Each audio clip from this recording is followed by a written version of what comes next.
Hi friends, అందరూ ఎలా ఉన్నారు? బాగున్నారు ఫ్రెండ్స్. ఈరోజు అయితే మీకు చిట్టి చిట్టి ఆగాకరకాయలు ఫ్రై ఎలా చేయాలో చూపిస్తున్నాను ఫ్రెండ్స్. చూడండి ఎంత ఫ్రెష్గా, ఎంత గ్రీన్గా కనిపిస్తుందో, ఎంత బాగున్నాయో ఫ్రెష్గా. అయితే దీన్ని అయితే కొద్ది లైట్గా చెక్కేసి, బాగా కడిగేసి లైట్గా చెక్కేసి 4 ముక్కలు అయితే కట్ చేసుకోండి. దాని తర్వాత ఆయిల్లోని పోపు వేసుకొని జీలకర్ర, ఆవాలు, మినపప్పు, శనగపప్పు, ఎండుమిర్చి, కరివేపాకు, పచ్చిమిర్చి వేసుకొని పోపు అయితే వేగిన తర్వాత ఇలా ముక్కల్ని వేసుకొని బాగా ఫ్రై చేసుకోండి.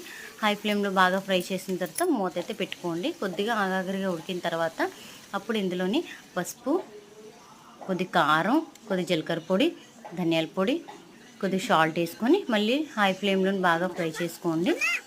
చూడండి, ఉల్లిపాయ లేకుండా అంత బాగా చక్కగా ఫ్రై అవుతుందో ఆగాకరగా. ఇలా రోస్ట్గా ఫ్రై అయిన తర్వాత కొద్దిగా కోకోనట్ పౌడర్ వేసుకోండి. కోకోనట్ పౌడర్ వేసుకొని కొద్దిగా లైట్గా ఫ్రై చేసుకొని ఇంకా అంతే ఆపేయండి ఫ్రెండ్స్. స్టవ్ని అయితే ఆపేయండి. అంతే, ఆగాకరకాయ ఫ్రై రెడీ. ఎంత టేస్ట్గా ఉంటుంది ఫ్రెండ్స్. రోస్ట్గా వేపుకోండి, చాలా టేస్ట్గా ఉంటుంది.